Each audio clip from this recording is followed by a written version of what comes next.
نحمدہ و نصلی علی رسولہ الکریم بسم اللہ الرحمن الرحیم۔ معزز خواتین حضرات، میری آج کی ویڈیو بھی حضرت عمر بن عبدالعزیز کی زندگی پر بنائی گئی ہے۔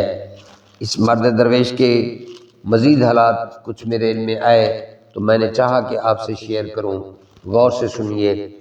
کسی نے حضرت عمر بن عبدالعزیز سے کہا کہ اگر آپ اپنے لیے کوئی ناکہ مقرر کر لیں اور کھانے پینے میں احتیاط رکھیں تو بہت اچھا ہو۔ آپ نے فرمایا کہ الہی، اگر میں قیامت کے سوا کسی اور چیز سے ڈرتا ہوں تو مجھے اس سے امن میں نہ رکھنا۔ ایک مرتبہ آپ نے فرمایا کہ لوگو، اللہ سے ڈرو اور طلب رزق میں مارے مارے نہ پھرو۔ رزق مقسوم اگر پہاڑ یا زمین کے نیچے بھی دبا ہوا ہوگا تو پہنچ کر رہے گا۔ اظہر کہتے ہیں کہ میں نے آپ کو خطبہ پڑھتے ہوئے دیکھا، آپ کے قمیص میں پیبند لگے ہوئے تھے۔ ایک مرتبہ آپ نے عمرو بن قیس خونی کو لشکر سیفہ کا سپہ سالار بنا کر روانہ کیا اور رخصت کرتے ہوئے فرمایا کہ وہاں کے نیک لوگوں کی بات سننا اور بدوں سے درگزر کرنا، جاتی ان کا قتل نہ شروع کر دینا اور آخر میں بدنامی نہ اٹھانا، متوسط حالت اختیار کرنا کہ وہ تمہارا مرتبہ بھول نہ جائیں اور تمہاری باتیں سننے کی تمنا کرتے رہیں۔ جراح بن عبداللہ عامل خراسان نے آپ کو لکھا کہ اہل خراسان بہت ناہموار لوگ ہیں، یہ بغیر تلوار کے سیدھے نہ ہوں گے۔ آپ نے جواب لکھا کہ تم یہ جھوٹ کہتے ہو کہ اہل خراسان بغیر تلوار کے سلاح پر نہ آئیں گے۔ عدل اور حق رسانی وہ چیزیں ہیں کہ خود درست ہو جائیں گے، بس ان میں انہی دو چیزوں کی اشاعت کرو۔ صالح بن جبیر کہتے ہیں کہ کبھی ایسا اتفاق ہوتا کہ میں کوئی بات امیر المومنین سے کہتا اور وہ مجھ سے ناراض ہو جاتے۔ ایک مرتبہ ان کے سامنے ذکر ہوا کہ ایک کتاب میں لکھا ہے کہ بادشاہ کی ناراضگی سے ڈرنا چاہیے، جب بادشاہ کا غصہ اتر جائے تب اس کے سامنے جانا چاہیے۔ آپ نے یہ سن کر فرمایا کہ صالح، میں تجھے اجازت دیتا ہوں کہ تو میرے ساتھ اس کی پابندی نہ کر۔ ذہبی کہتے ہیں کہ میلان نے حضرت عمر بن عبدالعزیز کے عہد خلافت میں قدر کا انکار کیا۔ آپ نے اس کو بلا کر توبہ کرنے کا حکم دیا۔ اس نے کہا اگر میں گمراہ ہوتا تو آپ کا یہ ہدایت کرنا مناسب تھا۔ آپ نے فرمایا کہ الہی، اگر یہ شخص سچا ہے تو خیر، ورنہ اس کے ہاتھ اور پیر کاٹ اور اس کو سولی پر چڑھا۔ یہ فرما کر اس کو چھوڑ دیا اور وہ اپنے عقیدے پر قائم رہا اور اس کی شادی کرتا رہا، مگر خلیفہ شام بن عبد الملک نے اس کو اس عقیدے کے جرم میں پکڑ کر اس کے اعضاء کٹوائے اور سولی پر چڑھا دیا۔ ایک مرتبہ بنو مروان حضرت عمر بن عبدالعزیز کے دروازے پر جمع ہوئے اور آپ کے شہزادے سے کہا کہ اپنے والد سے جا کر کہو کہ آپ سے پہلے جتنے خلیفہ ہوتے رہے ہیں وہ سب ہمارے لیے کچھ عطایا اور جاگیریں مخصوص کرتے رہے ہیں، لیکن آپ نے خلیفہ ہو کر ہم پر تمام چیزیں حرام کر دیں۔ آپ کے شہزادے نے یہ پیغام جا کر کہا تو آپ نے فرمایا کہ ان سے جا کر کہہ دو کہ میرا باپ کہتا ہے کہ انی خافو ان سیت ربی عذاب یوم عظیم۔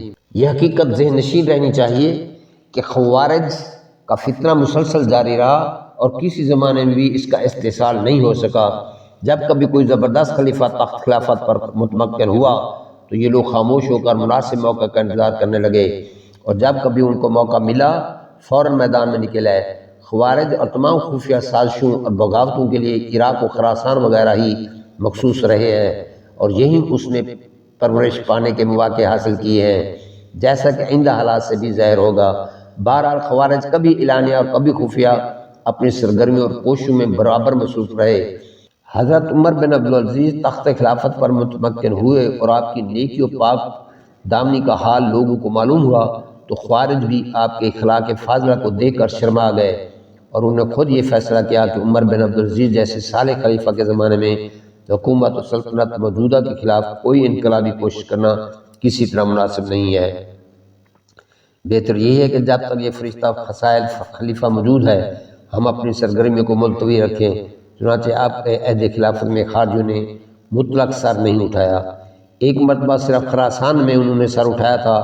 آپ نے وہاں کے عامل کو لکھ دیا جب تک وہ کسی کو قتل نہ کریں اس وقت تک تم ان سے تعارض نہ کرو، مگر ہاں ان کی حرکات و سکنات سے تم واقف رہو۔ پھر آپ نے خوارج کے سردار کو خط لکھا کہ ہم کو معلوم ہوا ہے کہ تم اللہ اور رسول کی حمایت کے لیے اٹھے ہو، مگر اس بات کا حق تمہارے مقابلے میں ہم کو زیادہ ہے۔ تم ہمارے پاس چلے آؤ اور ہم سے مباحثہ کر لو، ہم حق پر ہوں تو تم ہمارا ساتھ دو، اگر تم حق پر ہوگے تو ہم تمہاری بات مان لیں گے۔ اس خط کو پڑھ کر خوارج کے سردار نے اپنی طرف سے 2 ہوشیار آدمیوں کو مناظرہ کرنے کے لیے روانہ کیا۔ ان دونوں نے آ کر حضرت عمر بن عبدالعزیز سے مناظرہ کیا۔ خوارج کہتے تھے کہ تمہارے بزرگ یعنی خلفائے بنو امیہ کافر تھے، ان پر لعنت بھیجنا ضروری ہے۔ حضرت عمر بن عبدالعزیز کہتے تھے کہ تم نے تو کبھی فرعون پر بھی لعنت نہیں بھیجی، حالانکہ وہ کافر تھا، لعنت بھیجنے کو ضروری نہ سمجھو۔ جو لوگ توحید و رسالت کے قائل اور ارکان اسلام پر عامل ہیں ان کو کافر کیسے کہا جا سکتا ہے؟ اس مباحثہ کا نتیجہ یہ ہوا کہ ان دونوں خارجیوں میں سے ایک تو اپنی جماعت کو ترک کر کے عام مسلمانوں میں شامل ہو گیا، باقی خوارج کی جماعت نے بھی بالکل خاموشی اختیار کر لی۔ معزز خواتین و حضرات، میں آج کی ویڈیو یہیں پر ختم کرتا ہوں۔ اللہ نے چاہا تو اپنی نئی ویڈیو کے ساتھ جلد حاضر خدمت ہوں گا۔ تب تک مجھے دیجیے اجازت، اپنا رکھیے گا خیال۔ امید کرتا ہوں کہ میری آج کی ویڈیو آپ کو پسند آئی ہوگی، اس لیے اسے لائک اور شیئر کرنے میں ہرگز تکلف نہ کیجیے۔ میرے جن کا نافرمانوں نے میرے چینل بانگ جرس کو ابھی تک سبسکرائب نہیں کیا، ان سے ایک بار پھر گزارش ہے کہ وہ میرے چینل کو سبسکرائب کر دیں تاکہ آنے والی نئی ویڈیو کا نوٹیفیکیشن انہیں وقت پر ملتا رہے۔ اللہ ہم سب کا حامی و ناصر ہو۔ شکوہ ظلمت شب سے تو کہیں بہتر تھا، شکوہ ظلمت شب سے تو کہیں بہتر تھا، اپنے حصے کی کوئی شمع جلاتے جاتے، والسلام علی نگہبان۔